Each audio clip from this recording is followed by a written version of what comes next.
ಹೊಸ ಕನ್ನಡ ವಾಹಿನಿಗೆ ಸ್ವಾಗತ. ಪ್ರತಿ ವರ್ಷದಂತೆ ಈ ವರ್ಷವೂ ಕೂಡ ದಿ ಮರಾಠ ಸಮಾಜ ಸೊಸೈಟಿ ವತಿಯಿಂದ ರವಿವಾರ ದಿನಾಂಕ 7ರಂದು ಹುಕ್ಕೇರಿ ತಾಲೂಕಿನ ಮರಾಠ ಸಮಾಜದ ಪ್ರತಿಭಾವಂತ ವಿದ್ಯಾರ್ಥಿನಿಯರಿಗೆ ಸತ್ಕಾರ ಸಮಾರಂಭ ಜರುಗಿದೆ.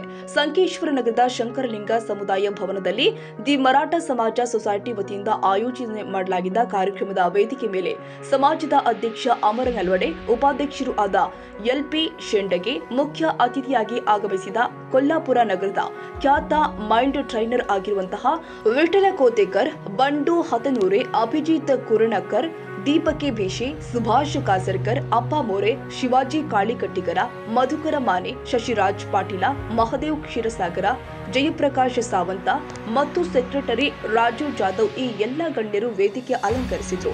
ಇನ್ನು ಕಾರ್ಯಕ್ರಮದ ಪ್ರಾರಂಭದಲ್ಲಿ ಹಿಂದವಿ ಸ್ವರಾಜ್ಯ ಸಂಸ್ಥಾಪಕ ಛತ್ರಪತಿ ಶ್ರೀ ಶಿವಾಜಿ ಮಹಾರಾಜರಿಗೆ ಗಣ್ಯರಿಂದ ಪೂಜೆ ಸಲ್ಲಿಸಿ ಕಾರ್ಯಕ್ರಮಕ್ಕೆ ಚಾಲನೆ ನೀಡಲಾಗಿದೆ.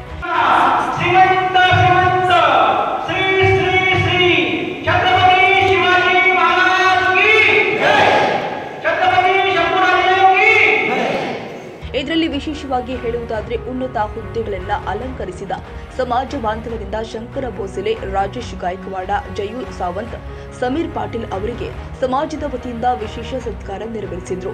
ಅಷ್ಟೇ ಅಲ್ಲ, ಉತ್ತಮ ಫೋಟೋಗ್ರಾಫರ್ ಪ್ರಶಸ್ತಿಗೆ ಭಾಜನರಾದ ರಾಘವೇಂದ್ರ ದೇವಗೋಜಿ ಮತ್ತು ಎಂಡಿ ಪರೀಕ್ಷೆಯಲ್ಲಿ ದೇಶಕ್ಕೆ 6ನೇ ಸ್ಥಾನ ಪಡೆದ ವಿದ್ಯಾರ್ಥಿನಿ ವೈಷ್ಣವಿ ಸಂಜು ಕಣಗಲಿ ಅವರಿಗೆ ಗಣ್ಯರಿಂದ ಅದ್ದೂರಿ ಸತ್ಕಾರ ಮಾಡಲಾಗಿದೆ. ಇದೆಲ್ಲ ಮುಗಿದ ಬಳಿಕ ಮರಾಠ ಸಮಾಜದ ಬಡ ವಿದ್ಯಾರ್ಥಿಗಳಿಗೆ ಶಿಕ್ಷಣಕ್ಕಾಗಿ ಆರ್ಥಿಕ ಸಹಾಯವಾಗಲಿ ಅಂತ ಸಂಕೇಶ್ವರ ಪುರಸಭೆ ಸದಸ್ಯ ಅವಿನಾಶ್ ನಲ್ವಡೆ ಅವರು ಜಯಪ್ರಕಾಶ ನಲ್ವಡೆ ಫೌಂಡೇಶನ್ ವತಿಯಿಂದ ಸಮಾಜದ ಸೊಸೈಟಿಗೆ 11,000 ರೂಪಾಯಿಯ ಚೆಕ್ ವಿತರಣೆ ಮಾಡಿದ್ದಾರೆ. ಬಳಿಕ ವೇದಿಕೆ ಮೇಲೆ ಇರುವ ಸಮಾಜದ ಅಧ್ಯಕ್ಷ ಅಮರ ನಲ್ವಡೆ ಅವರು ಕಾರ್ಯಕ್ರಮವನ್ನು ಉದ್ದೇಶಿಸಿ ಮಾತನಾಡಿದ್ರು. ಮೊದಲು ಸಮಾಜದ ಹಿತದೃಷ್ಟಿಯಿಂದ ಈ ಸೊಸೈಟಿ ಸ್ಥಾಪನೆ ಮಾಡಿದ್ವಿ. ಬಳಿಕ ಕಳೆದ 18 ವರ್ಷಗಳಿಂದ ಸಮಾಜವನ್ನ ಒಂದುಗೂಡಿಸುವುದಕ್ಕೆ ತಾಲೂಕು ಮಟ್ಟದ ಕಾರ್ಯಕ್ರಮ ಮಾಡುವುದರ ಮೂಲಕ ಸಮಾಜದಲ್ಲಿ 10ನೇ ತರಗತಿ ಮತ್ತು 12ನೇ ತರಗತಿಯಲ್ಲಿ ಉತ್ತಮ ಅಂಕಗಳನ್ನು ಪಡೆದ ವಿದ್ಯಾರ್ಥಿನಿಯರನ್ನ ಸತ್ಕಾರ ಮಾಡುವುದರ ಮುಖೇನ ಉನ್ನತ ಹುದ್ದೆಗಳನ್ನು ಅಲಂಕರಿಸಿದ ಸಮಾಜ ಬಾಂಧವರಿಗೆ ಸತ್ಕಾರ ಮಾಡ್ತಾ ಇದ್ದೇವೆ ಎಂದಿದ್ದಾರೆ. आमच्या संस्थेची स्थापना 18 वर्षांपूर्वी म्हणजे 2007 साली झाली. 2007 साली ज्यावेळी या संस्थेची स्थापना झाली, आम्ही या संस्थेच्या माध्यमातून समाजासाठी काहीतरी कार्य करत असावं. आमचं समाजासाठी काहीतरी आम्ही कुठेतरी देणं लागतो, समाजासाठी काहीतरी करावं या उद्देशानं या संस्थेची आम्ही स्थापना केली आणि आज जवळजवळ 18 वर्ष होत आले आहेत. आम्ही दरवर्षी हा कार्यक्रम म्हणजे एखाद्या संस्थेची ज्यावेळी निर्मिती होते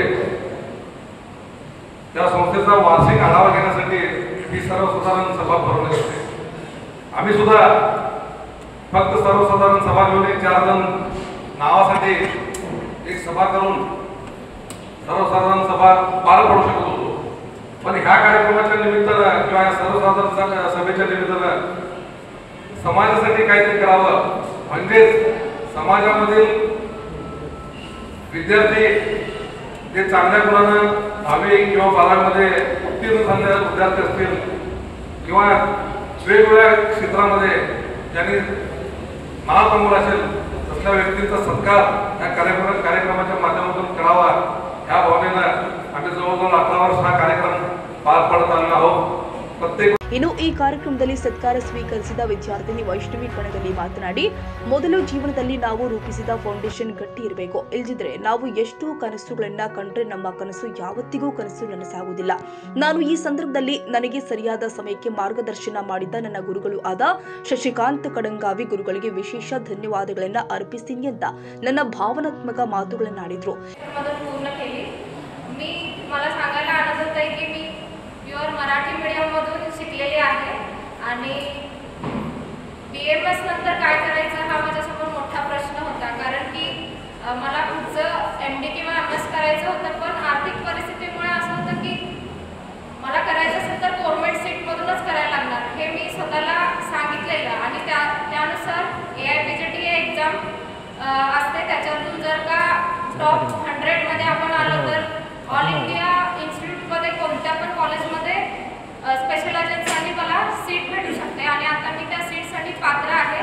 तर यासाठी मला घरच्यांचा सपोर्ट मिळाला, शिक्षकांचं मार्गदर्शन आणि माझे फ्रेंड सर्कल यांच्यामुळे हे सगळं साध्य झालेलं आहे. आणि इथं मी एक स्पेशल थँक्स मी कडगावी सरांना देऊ इच्छिते, कारण की मेन आपलं फाउंडेशन इम्पॉर्टंट असतं. आमचा पाया हा महत्त्वाचा खूप असतो आणि तो कडगावी सरांच्यामुळे आमचा झाला. So thank you sir. तर मेन हे आपलं फिक्स असायला पाहिजे आणि त्याच्यानुसार आपण त्या मार्गावर चाललं पाहिजे. नाहीतर ध्येय एक आणि आपण जातोय दुसरीकडे असं असेल तर मग आपण कधी काहीच करू शकत नाही. एवढं बोलून मी माझे 2 शब्द सांगतो. ಇನ್ನು ಈ ಕಾರ್ಯಕ್ರಮವನ್ನು ಶಶಿಕಾಂತ್ ಕಡಗಾವಿ, ಶಶಿಕಲಾ ಮೊರೆ, ವಿಠಲ್ ಪಾಟೀಲ್ ಅವರು ನಿರೂಪಿಸಿದ್ರು.